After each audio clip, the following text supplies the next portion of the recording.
What's going on, guys? It's Spiky Cat, and I am back with another video. This one's a little bit different. I'm doing some commentary over a really scuffed speedrun that was on like a really good pace. It was like almost world record pace, and I just messed it up. So if you guys really enjoy the video, please like and subscribe. It helps out a lot, and stay till the end to find out what happens.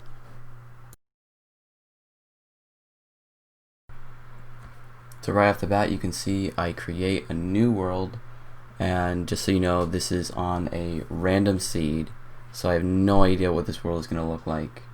And also I can't use glitches, which is also like a major part, because there's also a separate category for runs that you can use glitches. But as you see, I spawn in the world, and I start the timer when I start moving. And this part I run for a while, so I'll just pretty much describe the route that I take on this run.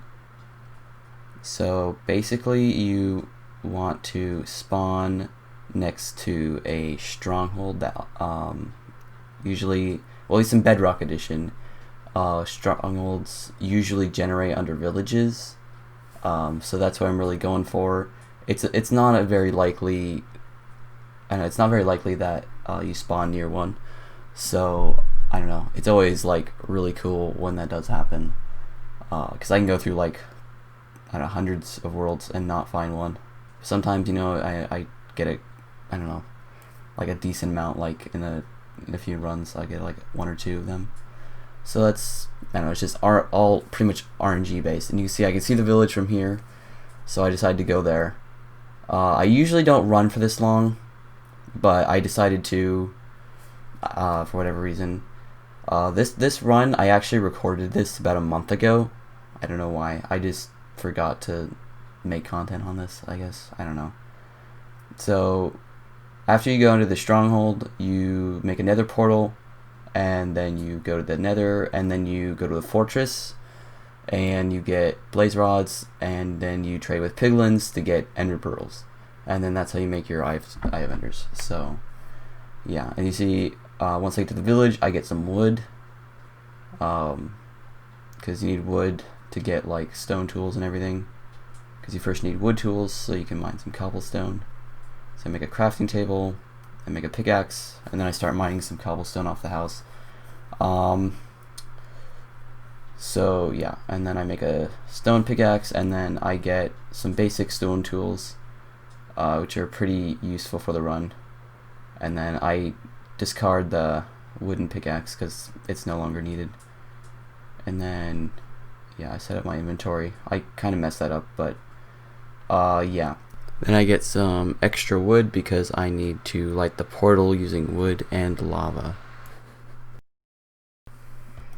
And then now I see the iron golem over there, and you get to kill the iron golem, because if you didn't know, it drops 3 to 5 iron, which is useful because I need to make a bucket, which is 3 iron.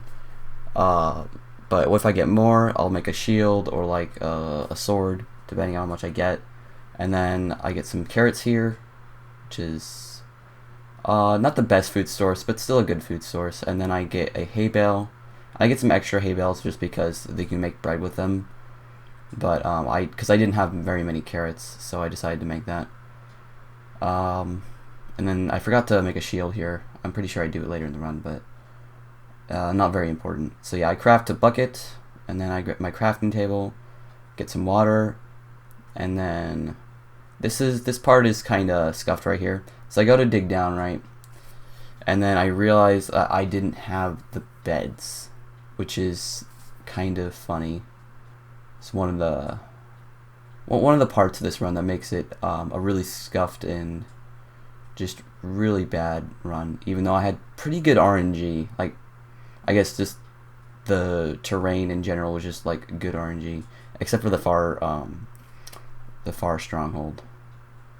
You see, I fall into a cave here, and I'm like looking around, because it's good to have a cave, because then like the stronghold can be in a cave, yeah. So I was just looking around, and then I killed the spider because I needed to get string to make a bow.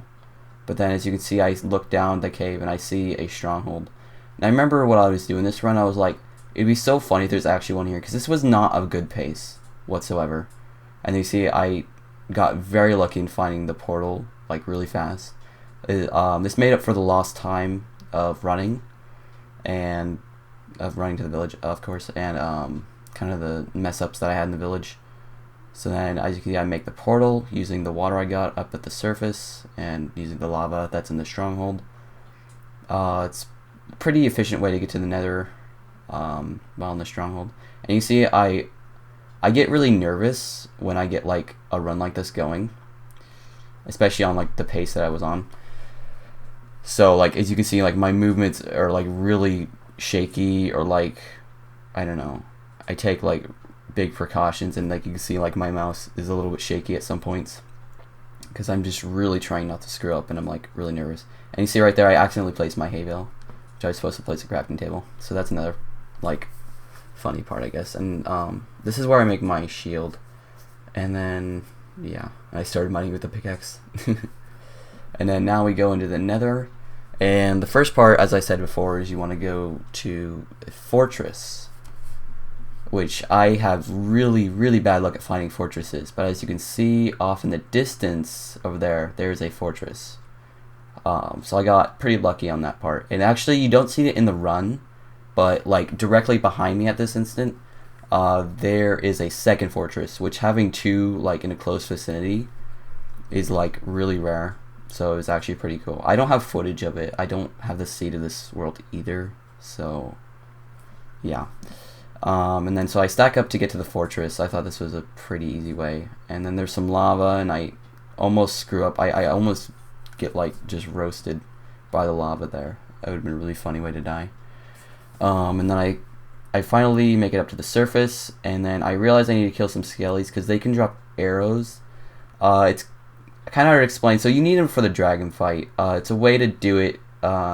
Basically, if you shoot the dragon in like the head while it's perched, it makes it take more damage. Why that happens, I have no idea, but that's just what happens. And you see, I almost die here, and then I'm like kind of freaking out, and I see that magma cube, and I'm like, nope, I'm not going that way. So I decided to go around, and this is the part where I just completely ruined the run. It's actually really funny and sad. So I come up on the fortress, right? You know, I'm like, I think this is the first time I've gotten a fortress on like a pace like this. So I was like really like stressing out. And so I decided to take precautions here, and I was using my shield. I was just like, I don't want to die. I don't want to die. And then so I do this, and this is the worst part. It knocks me off the fortress, and I don't react in time, so I didn't place my hay bale. And this was the point in my speedrunning journey where I realized I was such an idiot. It was so dumb. And so that's the end of the clip. I just stopped recording, and I think I just like sat there for like 5 minutes. I was like just so mad at myself because that like never happened before. Like to actually get a fortress like on a good pace. I think I got in like a fortress before, but like it was like a really bad time. So yeah. See, that's pretty much the end of this video. As you can see, I really just gotta like get good at this game. Like I have a PB of like 26 minutes. It was it was a record for a little while. Like as actually like only a day, but whatever. But yeah, that's gonna be the end of this video. And if you guys want to see more speedrunning content and other, I guess, Minecraft content, please subscribe and like the video, and I'll make sure to do that. So yeah, bye.